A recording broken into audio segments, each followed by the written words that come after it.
Bien-aimé, demeure abondamment béni en Jésus et que le Saint-Esprit dispose ton cœur afin que tu puisses recevoir ce message dans la sincérité et la vérité de cœur au nom de Jésus-Christ. Amen.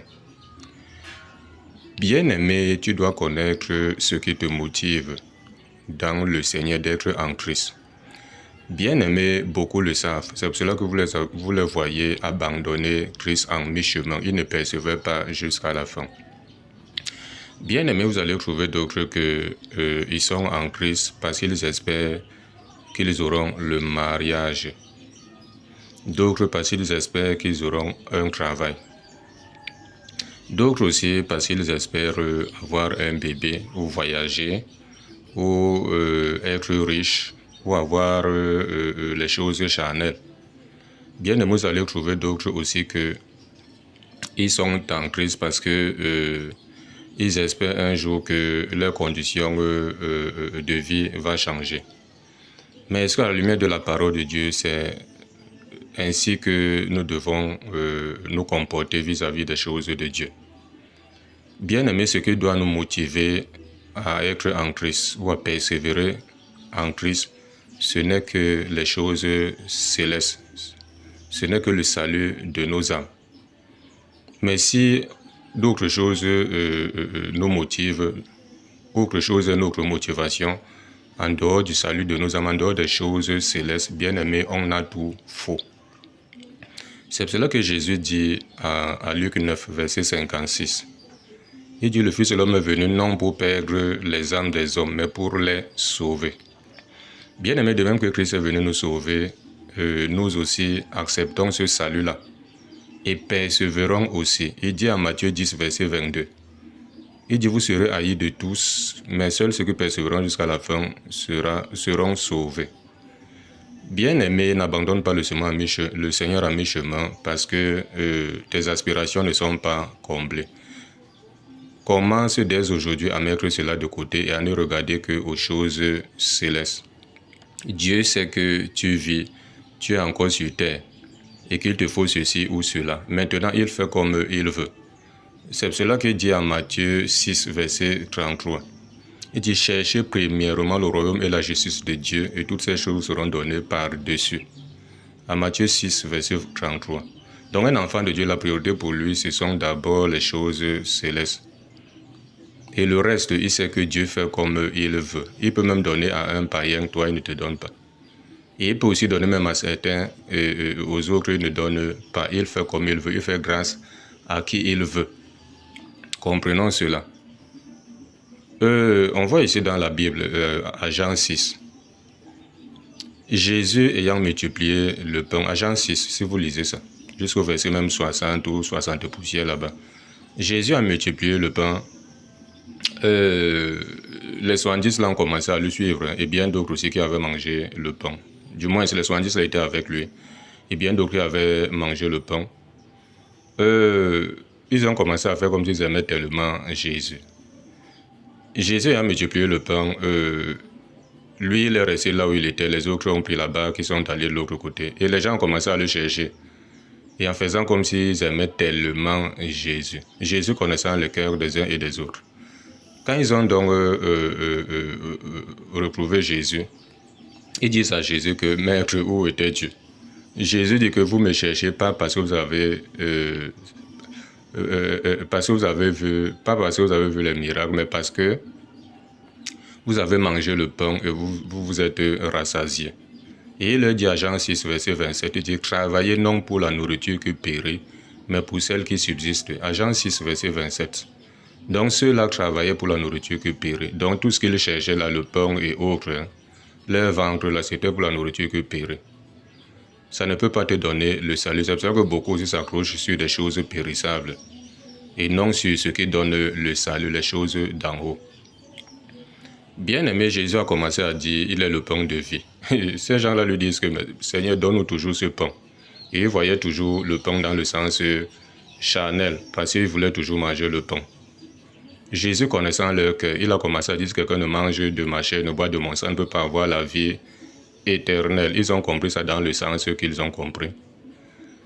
Et voilà, ils ont commencé à dire que cette parole au clou dure. qui peut l'écouter. Et c'est comme ça qu'ils ont abandonné Jésus, sont partis. Jésus a aussi dit aux disciples, les Pierre et autres qui étaient là, que vous aussi, qu'attendez-vous pour partir? Pierre lui a dit, Seigneur, vers qui voudrais-tu que nous allions, car toi tu as les paroles de la vie. Toi tu as les paroles de la vie, et c'est ce qui doit caractériser tout chrétien, tout véritable chrétien. Il doit comprendre qu'il doit être en Christ, parce que Christ a les paroles de la vie, les paroles qui donnent la vie, qu'on ne peut trouver nulle part ailleurs. Donc si vous lisez même, pour ne pas faire une longue lecture, du verset 60 jusqu'au verset 66 là-bas, vous allez comprendre. Et cela doit être aussi notre partage. Soyons en Christ, pas pour des motivations autres que le salut de nos âmes, les choses spirituelles. C'est cela que dit à Colossiens 3, verset 1 à 3 là-bas. Il dit que puisque vous êtes morts avec Christ, cherchez les choses. On va lire ça rapidement pour ne pas paraphraser ça, pour que les uns et les autres comprennent en réalité de quoi il est question. Colossiens chapitre 3, du verset 1 au verset 3. Écoutez bien, il dit, si donc vous êtes ressuscité avec Christ, cherchez les choses d'en haut, où Christ est assis à la droite de Dieu. Il dit, affectionnez vos choses d'en haut, et non à celles qui sont sur la terre, car vous êtes morts et votre vie est cachée avec Christ en Dieu. Nous sommes morts et notre vie est cachée avec Christ en Dieu. Donc attachons nos choses d'en haut. Parce que si tu as le cœur attaché aux choses d'en haut, aux choses spirituelles, le charnel, Dieu sait comment il va gérer, il va te surprendre ça et là. Parce que notre Dieu ne manque pas. Sa parole est claire à Hébreux 13, verset 5. Il dit, ne vous livrez pas l'amour de l'argent, mais contentez-vous de ce que vous avez, car Dieu lui-même a dit, je ne te délaisserai point, je ne t'abandonnerai point. Il ne va pas nous délaisser, il ne va pas nous abandonner. Lisez la Bible à Hébreux 13, verset 5.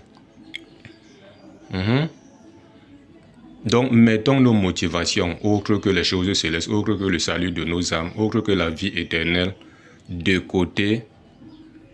Toute motivation qui est charnelle, qui est basée sur le charnel, le matériel, le bien-être, l'élévation, les pensées financières, les voyages, les bébés et autres, mettons ça de côté. Et c'est cela que beaucoup sont égarés là aujourd'hui. Parfois même d'autres viennent même dans les bons milieux.